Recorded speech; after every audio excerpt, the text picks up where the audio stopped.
When we come to talk about the Middle East, I mean, I don't think that many can argue the fact that we're talking about probably the most volatile region in the entire world, not because of recent history over the past century or 2 centuries or the such, but also because of the actual reasons or factors for dynamism, but also of conflict within the region, whether it be the riches of minerals and fossil fuel and the like, or whether it be even in terms of the human resources. You have one of the youngest sections of society across the world, probably, that are part and parcel of everyday life in the Middle East. Yeah.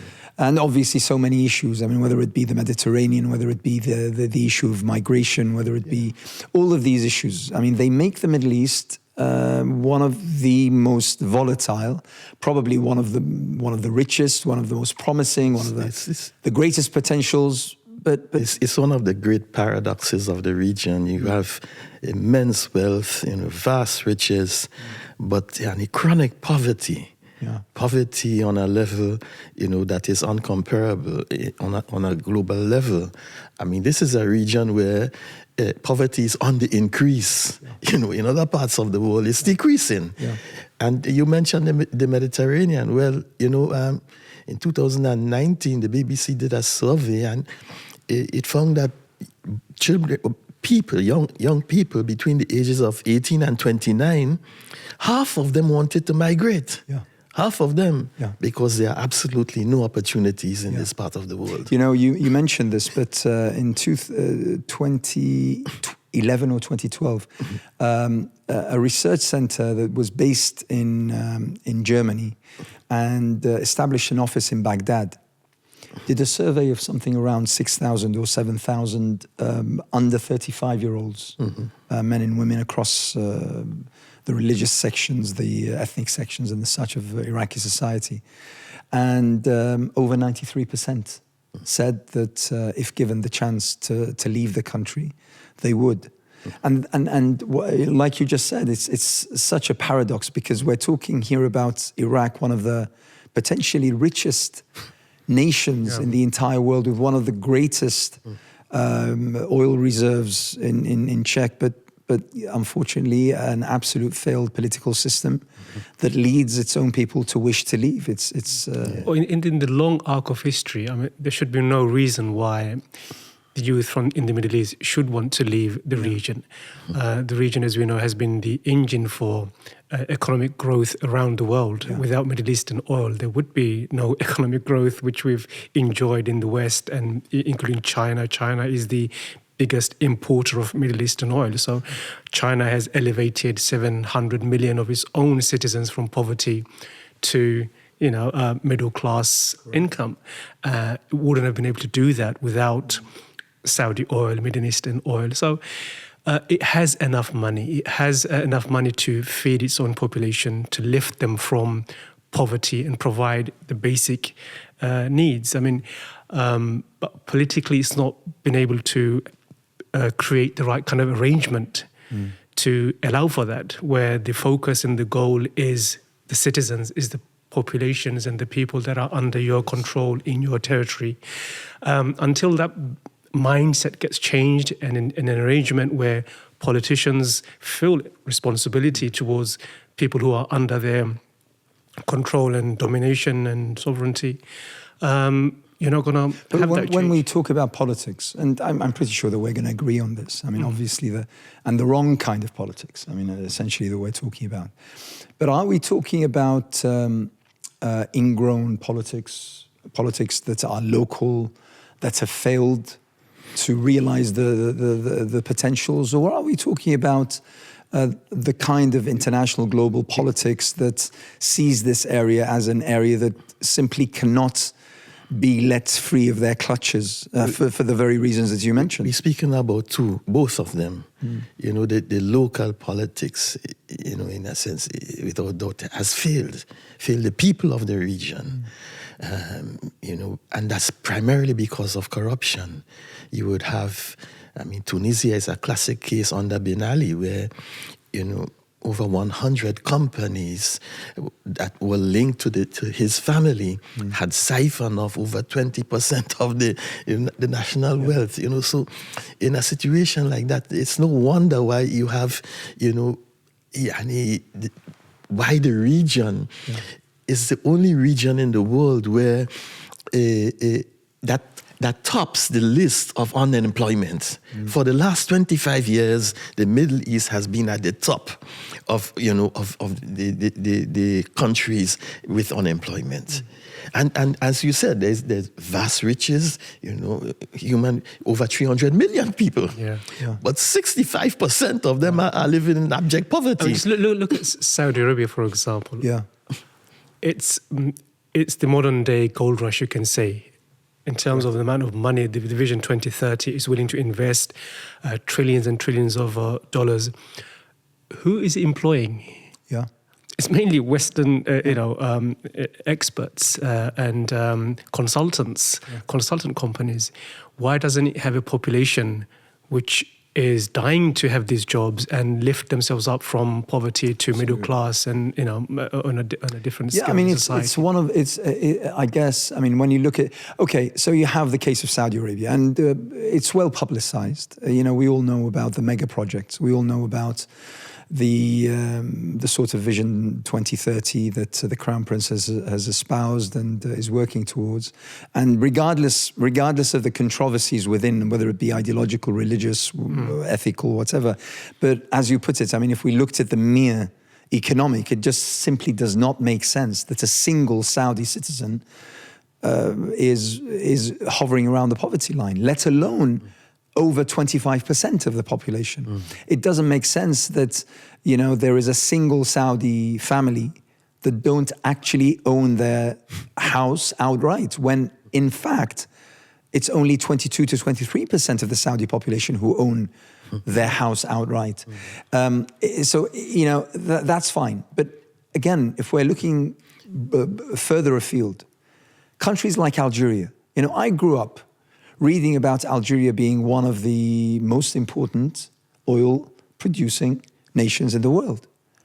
But you look at its reality, the reality of Algerian youngsters, thousands of whom every single year try their best to flee from across the Mediterranean, put themselves and their lives in harm's way, in hope of reaching the promised land of Europe, which in itself is seeing a recession.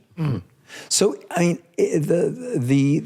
the disparity between reality and between the sort of theory or theoretical potential is incredible.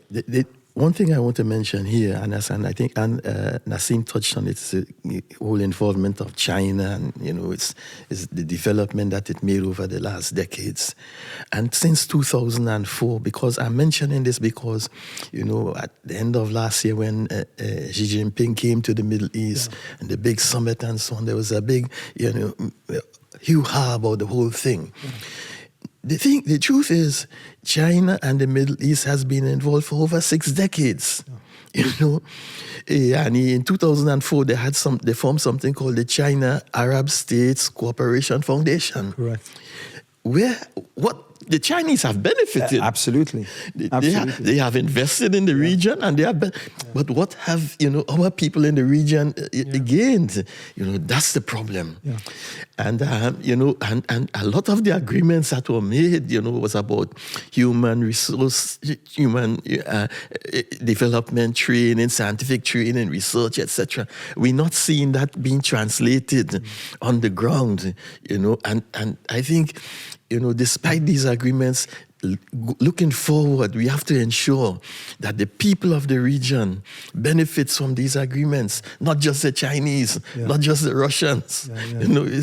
It's not on. I think following on from that, the reason why money does not remain within the country and does not serve the population within those countries is partly because it's what's in politics known as rentier states.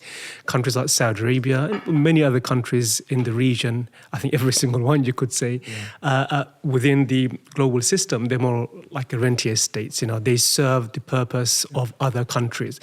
Saudi oil, for example. Was this by design, or was there a mistake that's happened somewhere at the very top and then it just basically incrementally went off tangent. I mean, this is something that often bothers me because, I mean, there are those who might argue that this was by design, this was deliberate. Where we are today isn't by virtue of a mistake that's happened somewhere along the line.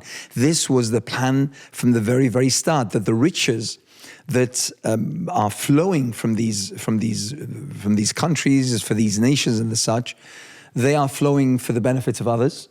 And those that say, actually, it was a misstep, we didn't have the political foresight, we didn't have the economic acumen, we didn't have the shrewdness that the multinational companies had at the very start, and therefore we signed on contracts that assured that only a dot of a percentage of the nation actually benefit from these riches when the entire nation didn't. That is true to our point, and we can say that the last half a century, from the 1950s onward, that was the case where American hegemony really enforced policies that ensured it benefited at the expense of the people of the region.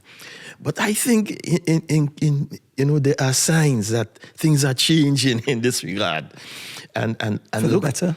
Yes, in terms of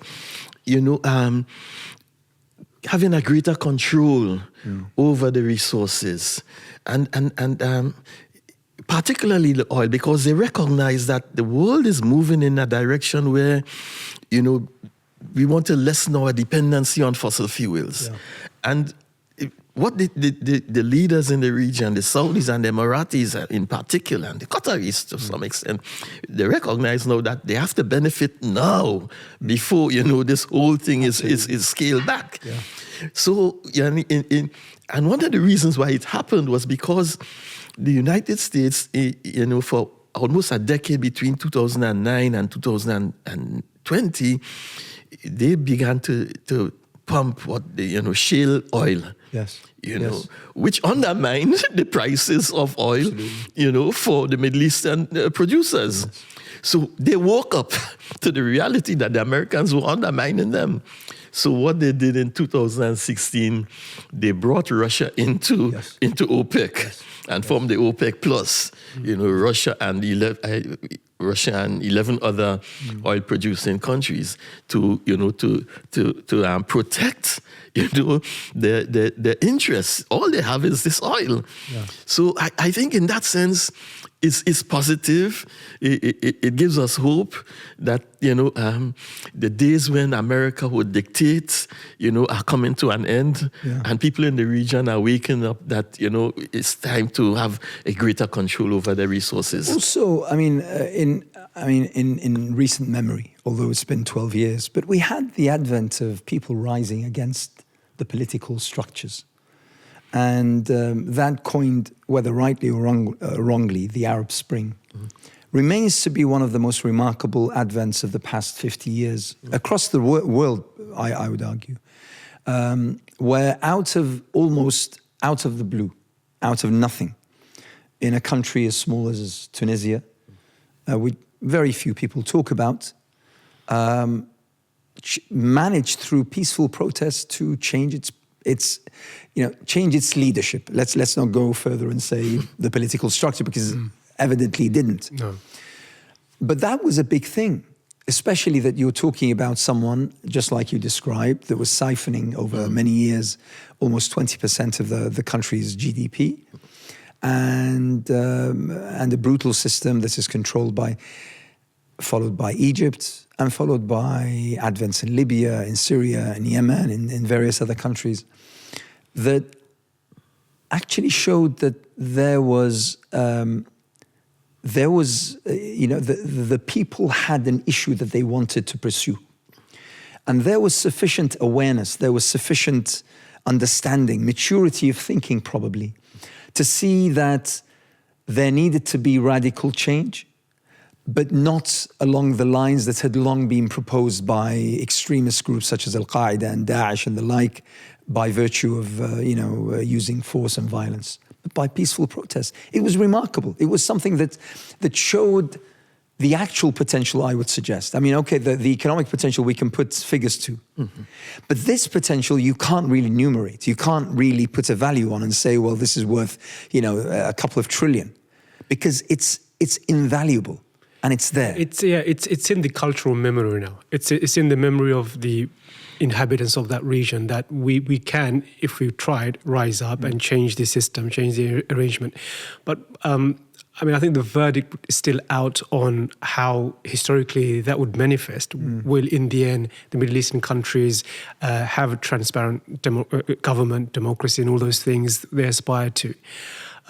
In the short term, I just think, for a lot of people around the world, not just the Middle East, around the world, they look at the West now at the moment and look at democratic structures. And I think they see that a lot of these countries are failing, Democracy has produced Trump, it's produced Johnson, it's produced, now at the moment, you look at the world in Europe. Bolsonaro. Yeah, Bolsonaro. So they're looking at it. In the past, you could beat the Arabs with the democracy stick, and say, Israel's the only democracy in the Middle East. But look, is it really? Look at your democracy. Look at your US now. Look at the economic problems you're facing here in Europe as well. So I think a lot of Arab leaders now, they actually can claim that your system's failed, and the verdict is still out on democracy. Our system's working by the way, fine. They do. Our system's working. We've managed to contain democracy in the form of the Arab Spring, and we're working fine. We're progressing. We have amazing economic visions, and we have amazing projects in the UAE, in Saudi Arabia. Egypt wants to do something similar. So the story they're telling is that, look, the West is really failing, which is partly why they can maintain and preserve the relation with Russia, with China, and they're still on the fence when it comes to Ukraine. Yes. Because they can sell that story that, we have a political system that has found its feet. Yes, we may have been too close to the Americans before. It's not the case. We are nationalists. We will defend our country. We will defend our nation and our traditions. They're selling that story It's quite interesting you mentioned this because a few weeks back there was a BBC report about the incredibly long waiting list for A&E. How patients were waiting for days, with heart conditions, with severe and quite, critical health, life-threatening conditions, waiting in hospital corridors, and someone tells me that was picked up by the regime in Damascus, and they were showing this and saying, "See, there you go. That's the West. So all those who are pursuing their dreams." Of heading over to the West. This is what the West has to offer. It's killing off its own.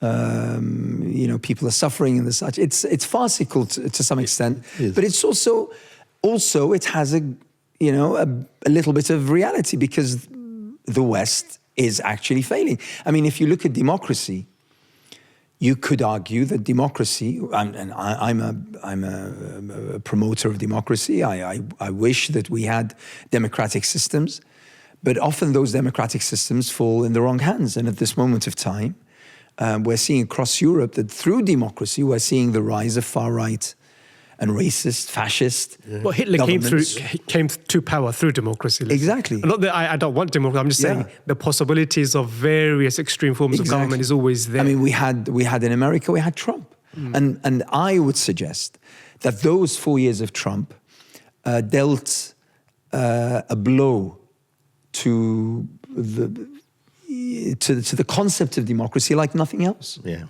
because it was the argument against a democratic election that ultimately speaking you're going to end up with someone like Trump. But let's come back to the Middle East and talk about this change that you talked about, Dawood. One of the things that came to mind as you were talking about this new shift, global shift away from fossil fuel and the like, that when the Americans called upon the Saudis to... The Saudis just basically said no. Yeah, they said, in October 2022, the Saudis decided to cut production. Yeah. And the Americans said, please don't, and because the people are suffering. The price went up from $76 a barrel to 91. Absolutely. And the Saudis, they stuck to their guns. They said, no, we're going ahead. But by that time, now the Russians were involved. Yeah. The Russians were part of the whole thing. And so the White House was saying that you Saudis, you siding with Russia against us. And they were quite upset. But what does this tell us?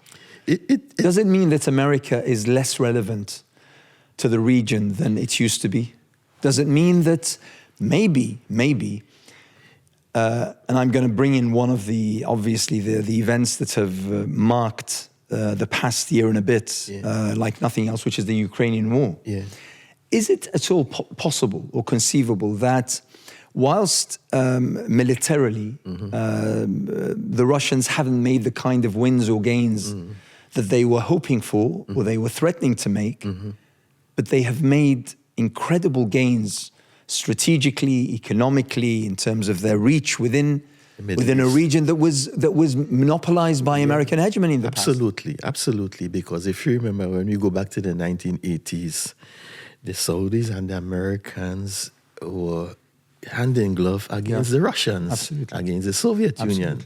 And the Soviet Union was the big shaitan, the spread of communism. They didn't want communism in the region.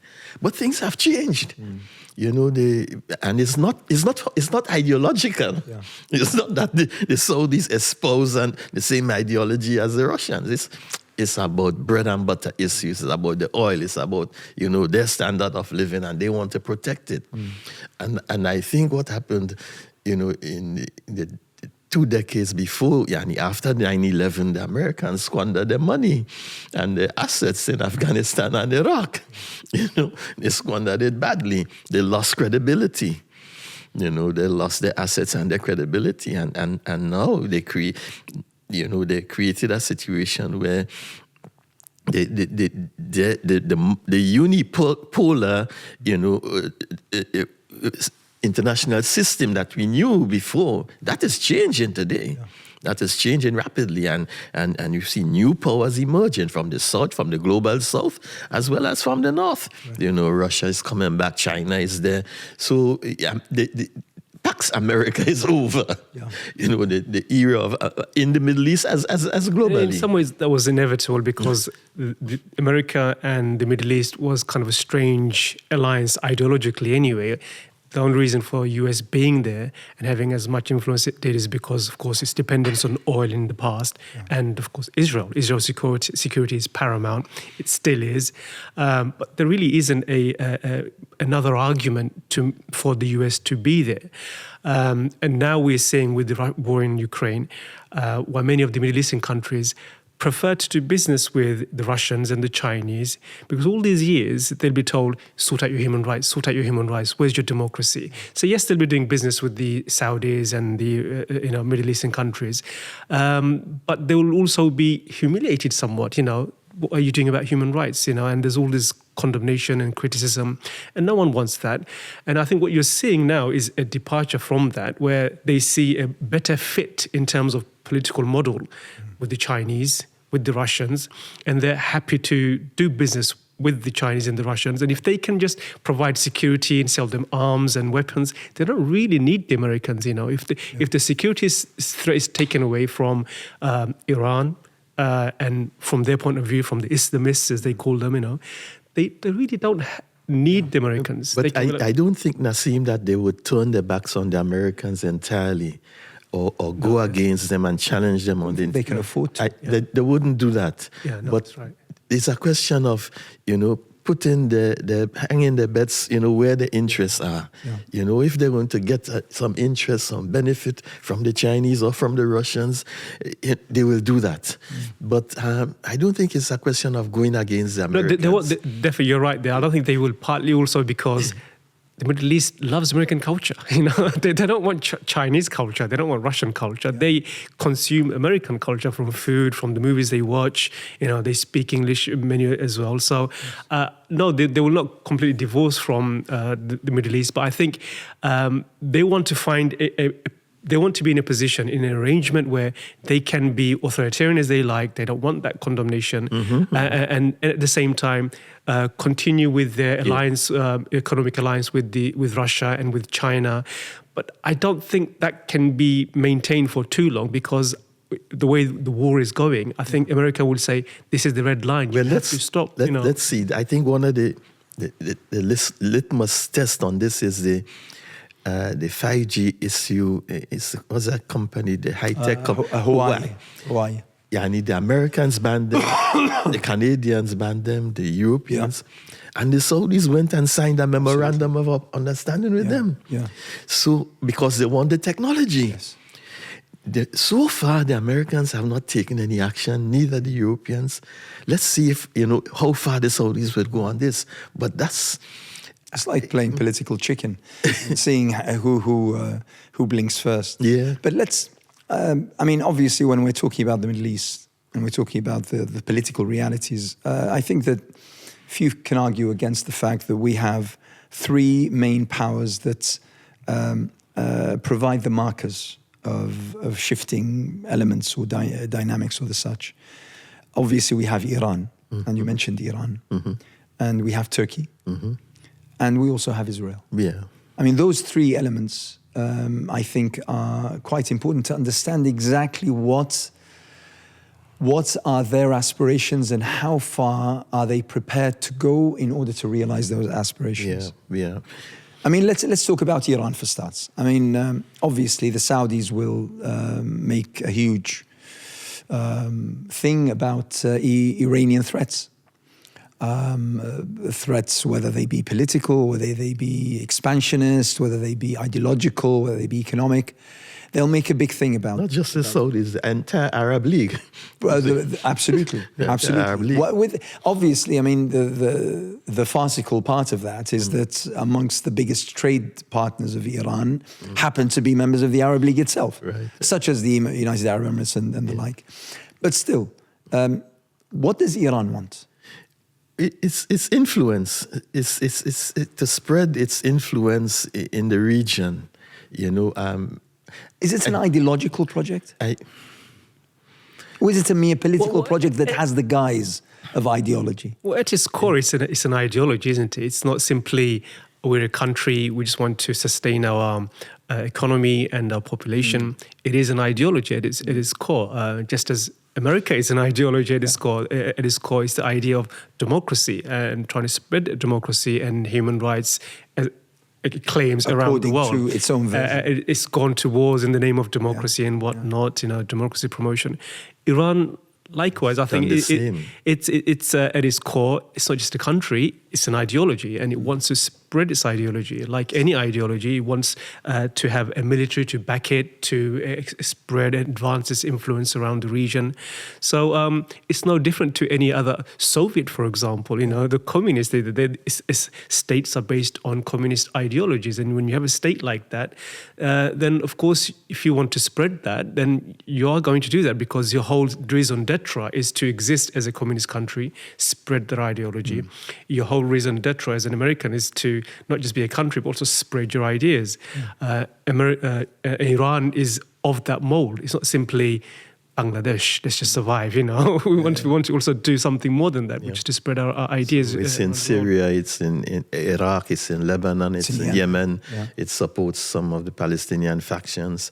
It's in Central Africa, by the way. Yeah. Iran spread in Nigeria and Chad and Mali and the such. But that has created, unease in the region. Because their role in Yemen, has disturbed the Saudis. Absolutely. The Houthis, if you remember, in 2019, they sent missiles against some key strategic installations in Saudi Arabia. Exactly. And the argument was that they used the Iranian missiles to do this. So that's why the Arab League has said, well, both Iran and Turkey have been intervening in Arab affairs in a very dangerous manner. And how have Turkey? Are they referring to Turkey's incursions into North Syria? Northern Iraq also, but also Libya. Yes. And if you remember, after the fall of Gaddafi, Turkey was supporting the Islamist government in the GNA for several years in Libya, whereas Sisi in Egypt was supporting Haftar. So that was a recipe for tension, for confrontation, and they only now trying to get over it. But I think one of the interesting things that's happening in the last year or two is that these non-Arab states, or powers, if we may say, Iran, Israel, Turkey, have been trying to reconcile, with their neighbors. The Iranians, they've been talking to the Saudis. Absolutely, yes. 5 rounds of talks in Baghdad, and they want an agreement. But on what terms? The Turks also, they trying to mend friends with Sisi. They want to mend friends with Bashar al-Assad. So the trend, it appears, is that there's a movement towards de-escalation, of the tensions and the conflicts in the region, and to have a more peaceful region, as it were. I think that the problem, however, is with Israel. Why do I say that? Because what they want is a military alliance against Iran. They're talking about a Middle East NATO, and none of these states are interested. Am I wrong in thinking that no one seems to have the appetite for that, apart from Israel? The risk is too great. The risk, I know for a fact that Israel has been calling on the Americans to do something about Iran militarily. Yeah. For nigh on now 13, 14 years. Yeah. And there hasn't been a movement. And is it because the Americans have, let's say, learned a lesson in both Iraq and Afghanistan and, as you put it, squandered their riches and resources on those two failed experiments, so that now they're more thoughtful when it comes to considering a military act? Or is it that Iran is no Afghanistan? Iran is no Iraq. Sure. Iran is a totally complex system that has, under the international embargo, managed to develop nuclear capacities. And now it's forging military relations with Russia, and cooperation with Russia. Yeah. It's trying to buy Russian air defense systems. Correct. This is going to change the dynamics in the region in terms of any potential attack on Iran. And not to mention, of course, its other proxies in the region, whether it's Lebanon or Yemen or whatever. Yeah. So I think their position is quite important, it's significant.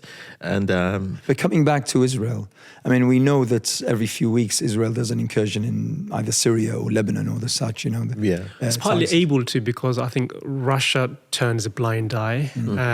But I think from what's happening at the moment, I don't think Russia's going to be willing to turn a blind eye if Israel allies completely with the Ukrainians. So that's an interesting development that's taking place. And I think, as we've been saying, Israel's maximalist position when it comes to Iran is what's causing a lot of the tension there. I think most of the countries in the region, since the explosion of the Arab Spring, they just want to return to some kind of normalcy, let's just see if we can get along, and for at least a decade or so, just have economic ties, economic relations, and try and prosper as much as we can. And peace is best for everybody. Everybody wants to do that. But I think Israel generally just feels, it cannot exist in a region where Iran is safe. I think until it climbs down from his maximalist position of wanting to have some kind of a defense coalition against Iran, you're not going to, you're going to see continuous tension. That's what's going to be for a long time. We had 2-3 years ago, we had a huge move towards normalization with Israel. At the UAE, Bahrain, we had Morocco, Sudan. Is it correct of me to say that we've seen that a lull in that particular wave over the past year or so? Well, I think that the big prize for the Israelis is the Saudis. Yeah. They really want to get the Saudis on board, and every now and then they put out something to say, this person met the Saudi official and so on. And we have Saudis who are singing the praise of Israel and reciting the national anthem off heart. And, Well, I mean, if you remember last year, it was in the summer, the Saudis opened their airspace to all civilian aircrafts. And then Biden said, this is a significant step, a move towards normalization. Yeah. And the Saudis said, not at all. This is not about normalization. This is about, our decision to open our space to all, civil aircrafts. We don't know what's happening behind the scenes yet. It's still, very opaque. But in this regard, the Omanis also opened their airspace to the Israelis.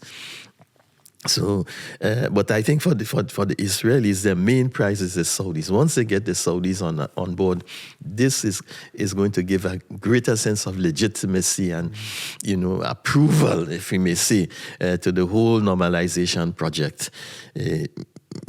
And they're singing that tune all the time, saying once we have normalization with the Saudis, the Arab-Israeli conflict is finished. It's over. That's going to be the declaration that this is. But looking into that normalization, though, I mean, if you think there was a poll done recently, the overwhelming majority of Arab countries, said the population, they're not for the normalization. Absolutely. Yes, the regimes are, the countries are. During the World Cup. And we saw the solidarity with the Palestinians. So yes, again, another indication that there's a huge gap disparity between the rulers and the people on the ground.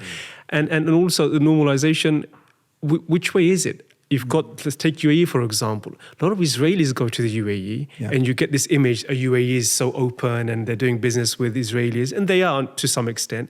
But to be honest, UAEs don't go down. There's no reciprocation whatsoever. Yeah. So until the Palestinian issue is resolved, there is no way the Arab population, Muslim population around the world, or any human being with any kind of decency around the world will say, okay, just go ahead, as though there's no issue to resolve when it comes to. So let's talk a little about Palestine. Obviously we have the reality that we have a far-right government now in Tel Aviv. And at the same time, we have internal strife, because that's highlighting more the split within Israeli society itself, where it's seeing itself. As someone put it, there's a moral question. Now, that moral question might be for activists like us three, for instance, has been there for a very long time, since day one of the Nakba. But for young Israelis now, it's posing a real problem. Who represents them? Who speaks for them? Who decides on the incursions that are now happening virtually on a daily basis into Palestinian cities and towns? The spread of settlements, illegal according to international law. How is that affecting the status of Israel and its ability to achieve its end goal? And also, how is it being impacted either by the Russian-Ukrainian war, the Iranian expansionist, project, as we called it, within Lebanon, within Syria, which are on Israel's borders, as well as the various economic up and downturns across the world, which Israel relies heavily on, especially the United States. How do we read Israel within all of those factors? I think the contradictions are becoming more apparent as the days go by, and it stems from the nature of the system. The political system never produces a majority government. Always have, they've had about 5 governments in the last... It's always teetering on the brink. And so we had Netanyahu coming into power and having to, go into alliance with these far-right settlers from the West Bank in order to become the prime minister. And he's beholden towards them right now. But if you look at the demonstrations that have been taking place in the country, in Tel Aviv over the last months, or 2 months, it shows us that there is a significant split down the middle of this country. People who are, vehemently opposed to the settlement project, and what they represent today, because, they are Kahanists, they're not just far right, they are Kahanists, people who believe, supremacists, who believe in wiping out the Palestinians. Exactly, as they say. And not everyone in Israel espouse that view. So they split down the middle. And the fear is, and it's coming from the intelligence agencies, from Shebak, and the intelligence officers, people at the top, that this country, can very well go down the route of a civil war. That's the danger, It's so split, and the divide is so, profound that they're saying we can have a civil war here. Is it right also that this is also mirrored in terms of global opinion? I mean, we are seeing a greater contingency or constituency that is opposed to Israel, that is critical of Israel. And we saw this, whether it be last year in Tel Aviv. This week, Jewish News headline, pogrom. That was the headline, pogrom. Can you imagine it? Jewish pro-Israeli newspaper having pogrom in response to settlers, torching cars and destroying Palestinian houses. So that shows a huge shift. And it's often said, Israel rests on three pillars. One is the support it gets from its Jewish communities in the diaspora, a foreign patron, Britain first, then Israel, and divisions within the Arab world. And put aside the Arab world, but the other two definitely are crumbling, well, maybe crumbling to some extent, but definitely the diaspora, the support from the Jewish communities in the diaspora, that's wavering considerably, especially in the US. If you look at the US, who are mainly liberal Jewish communities, they are embarrassed by Israel. Israel is basically losing support every single day. But the government is still fully committed. Yeah, the government is committed, but at least the other plank where, as I mentioned, the three planks of Israel's preservation, which includes the support of the Jewish communities in the diaspora, that's wavering. I mean, I would never have imagined Jewish News to have a headline called pogrom as a result of... I was reading a few months ago someone talking about the waning support for Israel within the younger generations that are emerging in London and Chicago and the like around the world, and how parents are struggling to embark, the very same principles and the absolute support for Israel, regardless, right or wrong, in their kids who are mixing with their peers, who are on the internet, who are seeing all these discussions, and also affected and impacted by the scenes that are coming straight from settlements and from Palestinian towns and cities. So there's protests. They were shouting, Israel is an apartheid state. Yeah. These are Israelis in Israel saying Israel is an apartheid state, something which will get you expelled here in the UK from the Labour Party if you were to say that. So I think generally there's a real gap between Israel in the perceptions of Western politicians here in the West and Israel as it is on the ground, the way it's experienced by the Palestinians and also now many Israelis who don't see Israel as a democracy, they see it as an apartheid state. Palestinians, of course, see it as a settler, colonial, apartheid, racist state. But in the imaginations of Western governments, there's a real gap. It only exists in the imagination. It's the only democracy in the world. It requires our survival.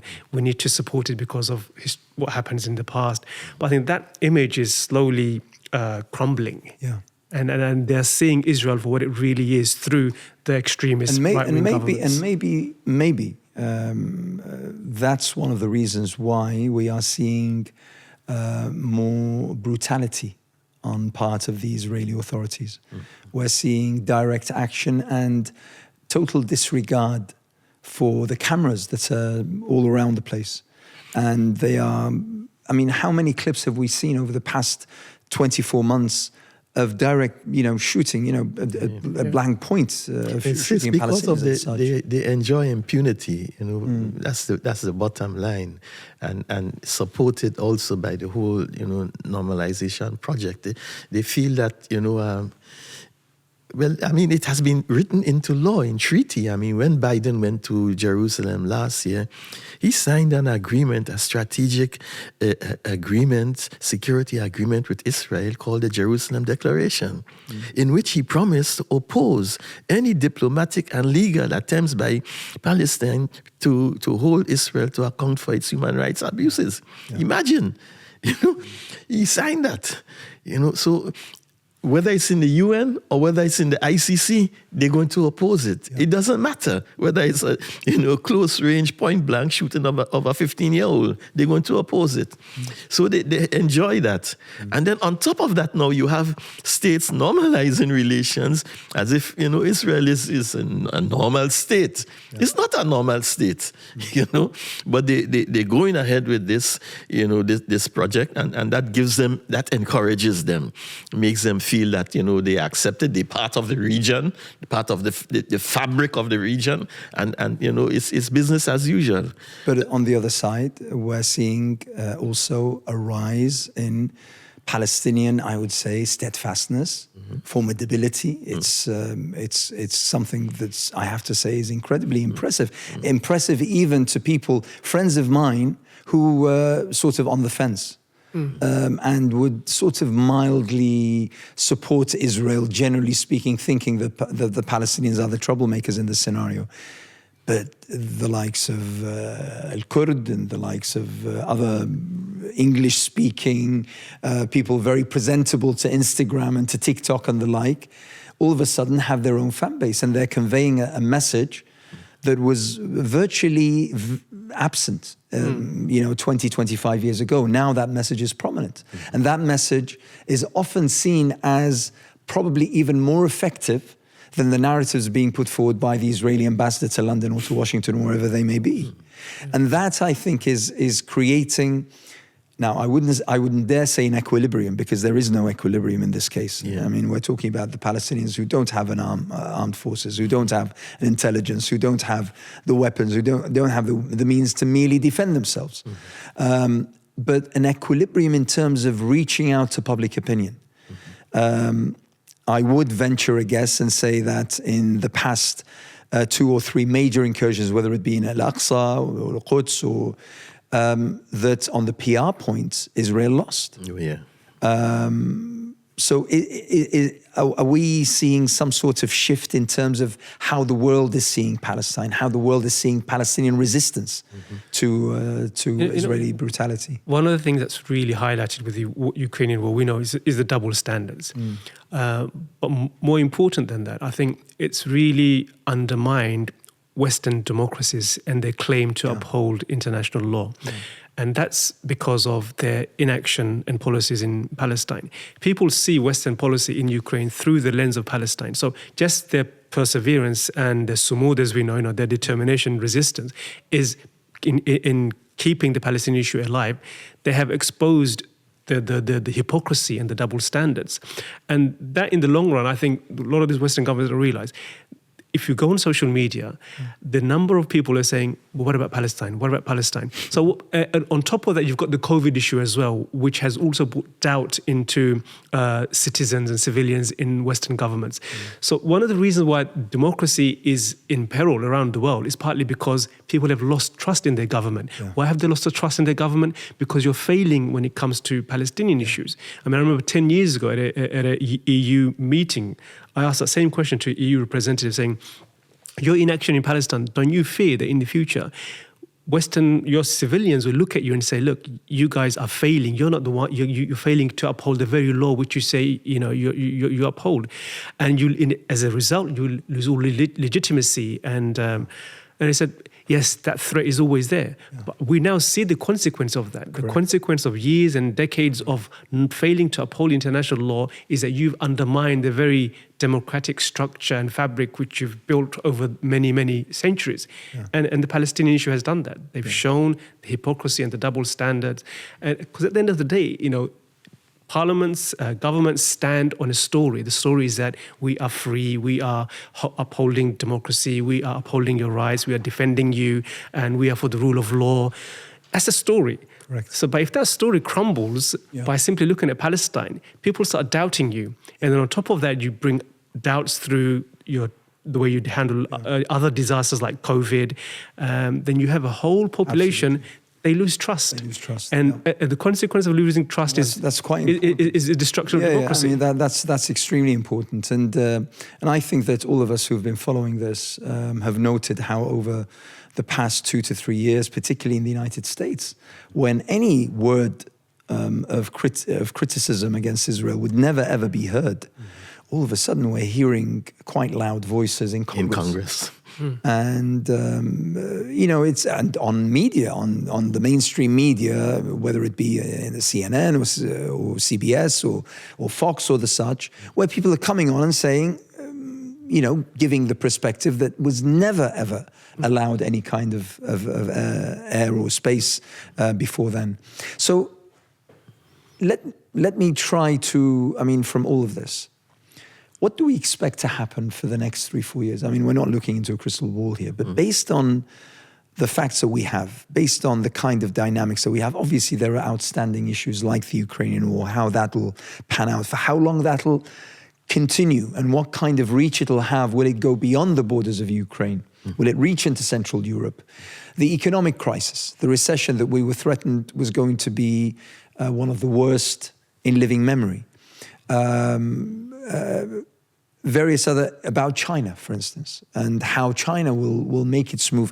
Obviously, I mean, we haven't spoken enough about China, but its reach across Asia, all the way into Central Africa, through its new Silk Road, as they put it, well into territory, Arab, Muslim, territory, Pakistan, Afghanistan, the Gulf region and the such, all the way across Saudi Arabia and Yemen into South Africa. That kind of reach. All of these put together, what should we be looking at? What should we be focusing on to see what kind of real dynamics, real changing stuff will be happening in the next few years? I think what we're going to see is that internally in the region, there is a shift. Traditionally, the power base was in Egypt and the Levant, Syria and Lebanon. So that has changed or changing. So the Gulf states are becoming more influential through their money, their economics, their political power. Qatar, UAE, Saudi Arabia, they will play a more, dynamic leadership role, influential role in the region. And Egypt is bankrupt, it's not doing much really. So that I think we're going to see, unfolding more and more. I think we should also watch out the trends towards de-escalation. But there are clear obstacles.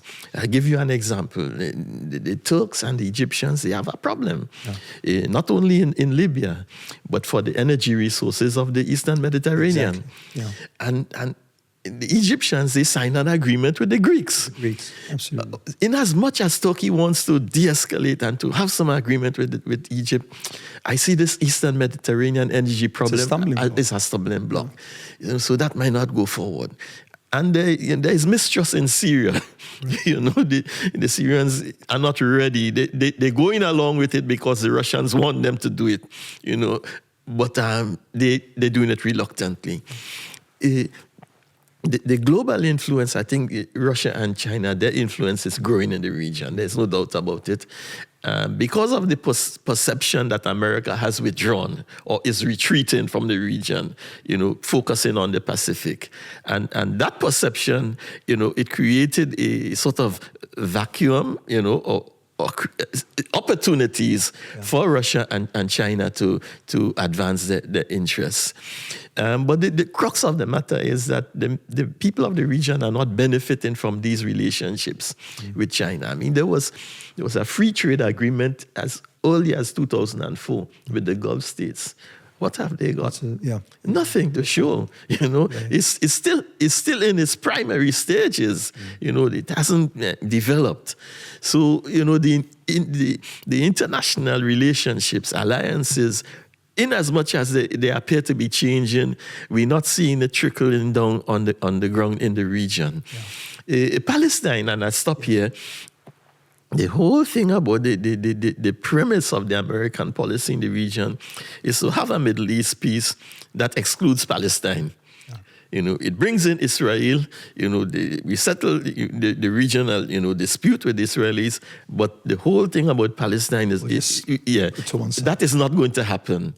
They could pay Mahmoud Abbas as much money as they want, but without a political solution, it's not going forward. And I think that's the mistake that they're making. They think that as long as they pump money into the PA in Ramallah, then things would be, would be dandy, would be fine. We've seen it right now. What's happening in the West Bank? It's an escalating uprising, an intifada in the making. So that's the future. I think there is an intifada in the making. Some argue that it has already started. Well, just to add to that, I think we will see the completion of the rehabilitation of Assad. That's probably going to happen anytime soon. I expect the war in Yemen to finish. The big issue for me would be, will the Americans put a red line when it comes to Saudi's relation with the Chinese and the Russians? That's going to be a big story. And how the Saudis react to that, given that the Europeans need their oil more than ever before, Gulf oil, given they don't get oil from Russia anymore. On Palestine, I think the genie's out of the bottle. Israel, as many of us thought, extreme settler, colonial, fascist, has shown its colours. And that genie has come out of the bottle. You're not going to put that back in. If they were to try and put that back in, I think there will be a civil war in Israel. Settlers are 1 million. 1 million settlers armed. Israel has made it passed a law giving license to settlers to make it easy for them to carry arms. So these are armed settlers. And to stop ongoing settlements, I don't think it's going to happen anytime soon. So the interesting thing will be how much longer can European governments continue to support what looks like clearly a fascist government? How long will they do that? Thank you very much, guys.